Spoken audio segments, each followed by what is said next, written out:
राजनीति के गलियारों में इस प्रोग्राम में आपका स्वागत है। बात करते हैं जतारा से दावेदारी करने वाली श्वेता अहिरवार की। राजनीति पृष्ठभूमि में पली बड़ी श्वेता ने क्या कहा, आइए देखते हैं। श्वेता जी, आप युवा है, शिक्षित है, आपने नौकरी या व्यवसाय न करके आप राजनीति में आई, क्या कारण है, हमारे दर्शकों को बताइए। क्योंकि मैं एक राजनीतिक परिवार से हूँ, तो मैं आपको बता देती हूँ।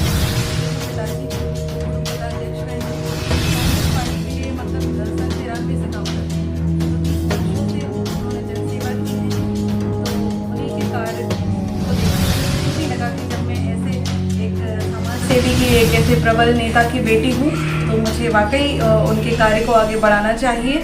और एक महिला होने के नाते मेरे बुंदेलखंड क्षेत्र में जो बुंदेलखंड की महिलाओं को पिछड़ा बोला जाता है, तो उनके प्रति एक जागरूकता आएगी।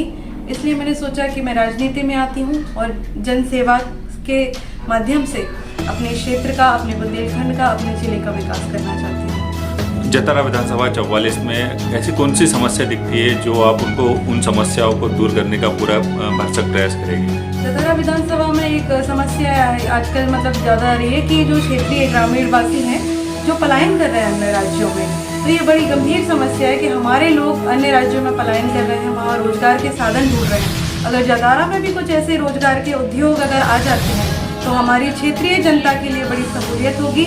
और अपने क्षेत्र के लोग जब क्षेत्र में काम करेंगे तो हमारी एक प्रबल शक्ति बनेगी, जो हमारी एकता का हम लोग प्रतीक बनेंगे। कि इसलिए मैं चाहती हूँ कि मेरे क्षेत्र के लोग मेरे वहीं रहें। और ज़मीनी भी काफ़ी समस्याएं हैं, जैसे सड़कें भी हैं। अभी जो नल जल योजना के नाम पर जो भी पूर्व वर्तमान विधायक हैं उन्होंने नालियाँ खोदी हैं, पाइपलाइन डाली हैं, उनको वापस भरा नहीं है। ग्रामीणवासी बहुत परेशान है, चूँकि अभी आप जानते हैं कि बरसात का मौसम निकला हुआ है। इस बीच में मैं भी ग्रामीण क्षेत्र का दौरा करने गई, तब मैंने भी देखा कि काफ़ी गंदगी थी और सड़कों से ग्रामीण क्षेत्र बहुत परेशान है। और महिलाओं को जो आप जानते हैं कि पानी भरना पड़ता, वैसी सड़कों पर महिलाएं कैसे जाएं, आप सोचिए। तो इससे घटनाएं भी घट सकती हैं। तो विकास के तो कार्य पूरी तरह रुके हुए हैं। मैं अब निम्न किसी एक विषय पर नहीं कहूँगी, बहुत सारे विषय। कांग्रेस की जो योजना है, किस तरह से क्षेत्र में उनका प्रचार प्रसार कर रही है आप अपने क्षेत्र में, कांग्रेस की जो योजना है? देखिए, माननीय कमलनाथ जी ने जो 5 योजनाएं अभी लाई हैं जनता के लिए, जो अभी जनता के हित के लिए हैं। जिस प्रकार से मैं पहले आपसे बात करूं तो आमजन जो महंगाई की समस्याओं से जूझ रहे हैं वर्तमान जो भाजपा के शासनकाल में, जिसमें हमने कांग्रेस पार्टी ने 500 रुपये में सिलेंडर देने का वादा किया है, जो भी वर्तमान में 1200 रुपये का मिल रहा है।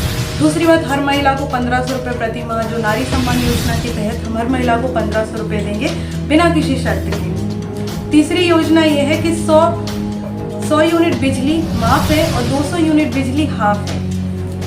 तीसरी योजना है जो पुरानी पेंशन है जो बंद कर दी थी, उनको फिर पुनः बहाल करने के लिए माननीय कमलनाथ जी ने घोषणा की है।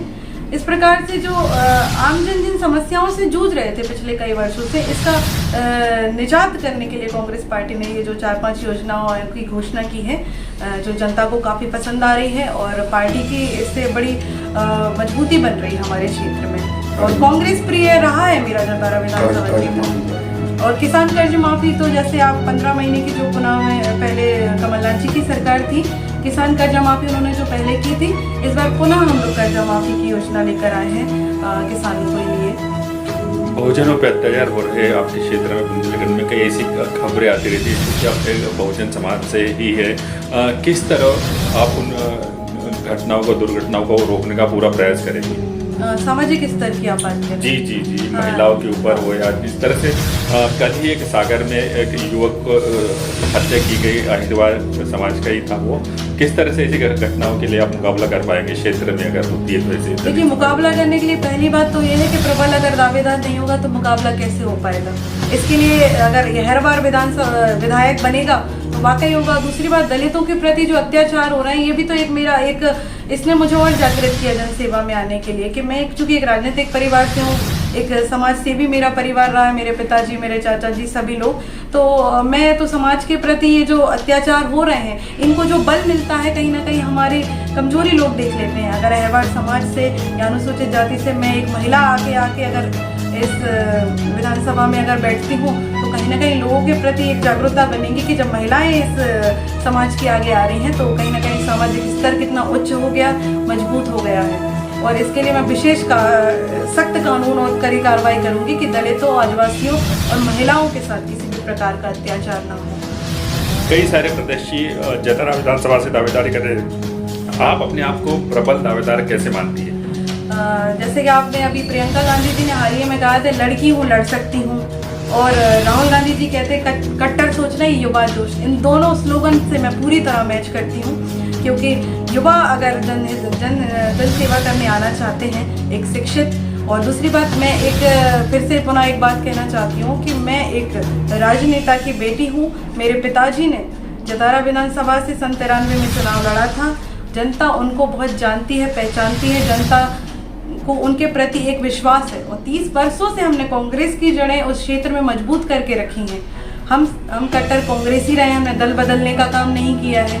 मैं तो, और स्थानीय की बात है, जितने भी अगर आप पॉइंट अगर मैच कर रहे हैं उस जतारा विधानसभा से, उन सारे में हम मैच करते हैं। और इन्हीं अपने पिता के कार्यकाल को आगे बढ़ाने के लिए उनने जो जनहितैषी कार्य किए हैं, उसी को लेकर मैं जनता के बीच में जा रही हूँ, उनको विश्वास दिला रही हूँ कि जो आपने मेरे पिताजी पर विश्वास जगाया, वही आप मुझ पर भी जगा सकते हो।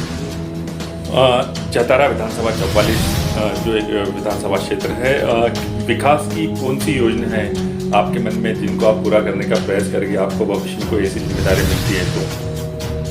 एक जो अभी रेलवे ट्रैक की ग्रामीण क्षेत्र मुझसे मांग करते हैं कि जो महुरानीपुर से जतारा को जोड़े, तो इसके लिए मैं एक पहल करना चाहती हूँ, शुरुआत करना चाहती हूँ। दूसरी बात यह है कि जो मैंने अभी बोला कि पलायन की बड़ी समस्या है, कि ग्रामीण क्षेत्र के लोग हैं जो खेती करने में भी असमर्थ हैं, उनको अन्य राज्यों में मजदूरी करने जाना पड़ता है, जिससे उनका जीवन यापन बड़ा मुश्किल हो गया। तो मैं पहले उनके लिए रोजगार के साधन लाऊंगी, और शिक्षा, स्वास्थ्य, ये तो बेसिक हर जगह समस्या हैं, जिसमें प्रबल तो मैं चाहती हूँ कि लोग रोजगार रहें, चाहे महिला हो, चाहे युवा वर्ग हो या मजदूर वर्ग हो, सबके लिए कोई रोजगार का साधन हो उसके विधानसभा क्षेत्र में। क्षेत्रवासियों के लिए क्या संदेश रहेगा? क्षेत्रवासियों से बस यही संदेश रहेगा कि जिस प्रकार मुझे एक टैग मिला है बुंदेलखंड की बेटी का, तो आपकी बुंदेलखंड की बेटी मैं श्वेता अहिरवार, जैसा कि आप सब जानते हैं कि इसकी मैं बेटी हूँ, और आप लोगों को फिर से विश्वास बनाना है। अगर आप वाकई चाहते हैं कि जतारा विधानसभा में एक ऐसा सुनहरा कीर्तिमान हम स्थापित करें अपने क्षेत्र में, अपनी जतारा विधानसभा में, तो आप श्वेता अहिरवार पर विश्वास बनाइए। मुझे सिर्फ आप एक बार विश्वास बनाइए, मैं पूरे 5 सालों तक आपकी उम्मीदों पर खरी उतरूंगी। धन्यवाद।